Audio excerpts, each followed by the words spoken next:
um cliente queria resolver os problemas rápido. Só que ele não sabia quais eram os problemas. E não sei se você concorda e vê, Guilherme, aonde as pessoas elas não têm esse controle de dados, de informações.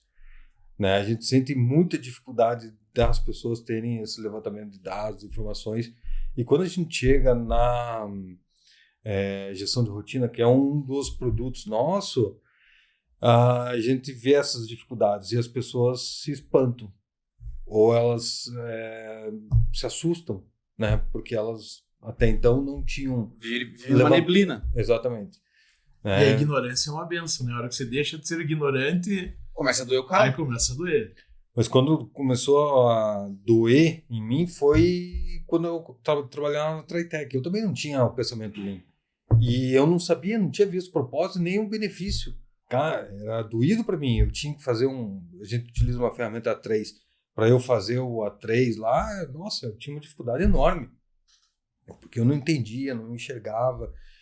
E aquilo foi ficando mais claro para mim e até então deu benefício. E uma das coisas que eu aprendi foi a respeito de dados, né? A gente não tem como discutir. Uma coisa que a gente fala é tirar o histérico do histórico, né? Ou seja, a gente não não tendo dados, a gente parte para o histérico, né? E a gente tem que fazer de uma forma histórica. O Guilherme tem uma boa história que é da parte da manutenção. Que ele... Bom, conta você melhor. Eu fui fazer um trabalho e cheguei e conversei com o supervisor e falei, cara, a empresa contratou a gente chamava de Workshop Kaizen, que era em uma semana você fazer meio que uma revolução. E aí ela contratou isso, mas quem escolhia o que ia ser trabalhado era o supervisor da área, porque ele tinha um conhecimento das dores, dos problemas. Então a gente chegava lá e falava, eu vim aqui pra gente trabalhar. E eu falei, o que a gente vai trabalhar? E ele falou, queda de luz. Eu falei, cara, queda de luz, bicho. Não pode ser teu maior problema. Ele, meu maior problema, se não for queda de luz, pode ir embora. Né, cara grossão, assim, sabe? Supervisor de manutenção de 20 anos atrás, assim, que não dava cheio de graxa e tal. Hoje em dia já tá bem melhor. Fizemos sempre desse jeito.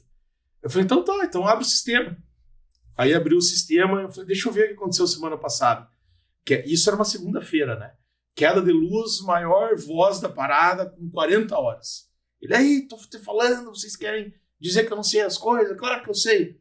Eu falei, então tá, agora pega, em vez de olhar na semana, olha no mês. 40 horas ela foi para 41 horas e de primeira voz ela foi para sexta voz. Eu falei, agora abre no ano. Ela de 41 foi para 50 horas e de sexta voz ela foi para 15ª voz. Mas ele passou o final de semana inteiro na fábrica por causa de queda de energia. Então, quando eu cheguei na segunda-feira, o que ele queria resolver? Queda de energia. Fato histérico, não fato histórico. Então, a gente tem muita dificuldade em fazer com que, às vezes, as pessoas entendam essa diferença. Então, às vezes, a gente chega num lugar e o cara fala assim, eu tenho que resolver tal coisa. Por que você tem que resolver tal coisa? E muitas vezes o cara, nessa ânsia, eu sei porque eu sou assim, nessa ânsia, você quer, às vezes, quer tapar o sol com a peneira. Porque você não está olhando o todo. Eu gosto de dizer que eu acho legal esse formato de consultoria, porque quando a gente está na ilha, você não enxerga a ilha. Você só vê a ilha se você sai da ilha. E normalmente a gente tá dentro da ilha, correndo ali para caçar o alimento e pescar e loucura, e você não vê que tá na tua cara. O exemplo que a gente tem é você apagando fogo numa floresta. Se você está ali no meio das árvores, é diferente de você pegar um helicóptero e subir e ver onde que estão os principais focos para traçar a estratégia e terminar, né? E você, como dono do negócio, né? Você tem que estar muito mais no helicóptero do que dentro. E aí você tem o time lá embaixo, então não é que não vai ter ninguém lá caçando, não vai ter ninguém pescando, ou não vai ter ninguém apagando incêndio. Mas você vai falar, turma, aí não tem peixe. Vai pro outro lado, que eu tô vendo daqui, que lá tem mais peixe. Então você está reduzindo o esforço do teu time. E aí aquilo que você falou, começa a entrar mais cliente na agência. E aí o que a pessoa fala? Primeira coisa, entrou mais 3 clientes, o que eles vêm te pedir? Mais gente. Mais gente. Quando é mais fácil. Quando mais gente, é você tapar o sol com a peneira, porque você tá dando mais horas. Às vezes piora a situação mais gente. Porque aí é um monte de... aquela metáfora da barata tonta, né? É um monte de gente se batendo. É mais gente se batendo. Mas o que a gente procura ensinar é, precisa de mais gente? Bom, quais são os fatos? né? Minha esposa, ela costuma colocar o meu filho para dormir, a maioria das vezes. Uma vez ela saiu do quarto e falou: amor, precisamos comprar uma cama nova porque o Vicente tem batido a cabeça. Então, quando começou? Hoje. Com todo cuidado, né? Daí eu procurei Você falar... tá sendo histérica, não histórica. Não. Daí eu tava ferrado. Eu com todo cuidado. Amor, o que você acha da gente parar e esperar uma semana para ver como que ele vai se comportar? Passou uma semana, não comprei a cama. Não bateu mais a cabeça. E não bateu mais a cabeça. Então, assim, eu tentei transformar do histérico, mas não podia falar ali na hora, para um histórico, e ela mesmo ter as conclusões dela. Entendeu? Isso é importante, né? Um dos papéis que a gente acredita que vão gerar de fato mudança é quando você chega na conclusão. Exatamente. Quando você fala de fato, isso é importante. Lembra um cliente nosso, a gente estava em um planejamento estratégico e a gente percebeu que o cliente tinha muita culpa. E a gente fez aquele 5 porquê para cair. E ele, o proprietário da loja, ia respondendo até: foi culpa minha. Mas por quê? Porque foi culpa minha. Então, ele começou a perceber que ele era uma pessoa muito centralizada, ela, no caso, era muito centralizada, tal. E ela começou a perceber, através desse exercício que a gente fez, que é os 5 porquês, que é uma dos exercícios, das ferramentas que a gente utiliza, e ela começou a perceber que ela tinha que descentralizar.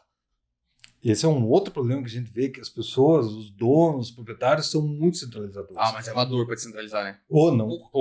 É difícil. Desgarrar do filho, bicho. Não é difícil. Não é fácil. Imagine essa cliente, no caso, tinha 35 anos fazendo o que faz. Imagine pegar e falar: agora você para de fazer isso. Cara, não faz. Não é assim. Mas essa questão de centralização, eu me lembro quando eu estava na Embraco, que a gente estava implementando gestão da rotina, e um gerente veio e falou para mim que não queria fazer desse jeito, com líderes, reuniões encadeadas e por aí vai. E ele chegou e falou para mim: Guilherme, eu não quero fazer desse jeito, eu vim aqui te fazer uma proposta. Eu falei: eu topo. Ele: você nem escutou a minha proposta? Eu falei: não, cara, mas se você tá vindo aqui, se você tá incomodado, cara, eu topo que você faça. Daí ele: não, pô, que legal, cara, fiquei escrevendo 1 hora para te convencer, não sei o quê. Eu falei: não, cara, eu topo, eu só tenho uma condição, né? Ele: não, eu também topo a condição. Eu falei: você não quer escutar a condição? Ele falou: não, acho que vou dar, tome fora a tua condição. Eu falei: não, eu tenho a minha única condição é que você fica aqui 24 horas por dia, 7 dias por semana. Porque se você quer centralizar, eu topo. Mas só que você tem que ficar aqui todo dia, literalmente, porque as coisas funcionam ao teu redor. Mas você sabe que não dá, então eu não topo. Essa é a minha única condição. Se você respeitar a minha condição, eu deixo de fazer. Se o cara tiver uma dor de barriga, a empresa vai pro buraco. Exatamente. Como que aquele cara, teu amigo, falava: vamos discutir aqui as ideias, como que é? Tinha um amigo meu que falava: vamos trocar uma ideia, eu sento com a tua e sai com a minha. Então, mas nesse caso, daí ele falou: pô, mas não tem como. Claro que não tem como. Você não consegue estar aqui na Bom 7 dias por semana. A gente tá gravando aqui, tem um monte de coisas que estão acontecendo lá fora. Se você for o decisor, é óbvio que tem coisa que tem que vir até você, mas tem que ter uma estrutura que resolva problemas e que saiba outros problemas que tem por vir. Eu me lembro quando eu assumi uma cadeira lá na Embraco, a cadeira de manufatura, que tinha 4.000 pessoas abaixo da minha estrutura, que o pessoal chegou e falou para mim: tá, mas o que você quer que eu traga para você? Eu falei: as coisas que eu posso te ajudar. Mas e se uma máquina quebrar e a gente estiver comprando for comprar lá sei lá, um eixo, um cilindro, sei lá o que for, e vai demorar 12 horas para resolver. Cara, se eu conseguir resolver em 11 horas e 59 minutos, você me avisa. Se eu for resolver em 12 horas... Por que você precisa de mim? Cara, você não precisa me ligar às 3 da manhã para me contar isso. Quando eu chegar de manhã, você fala: a gente teve um problema, assim, assado e tal. Tudo que eu podia fazer foi feito, a condição é essa, as alternativas foram essas daqui e vamos para frente. Pô, legal. É isso mesmo.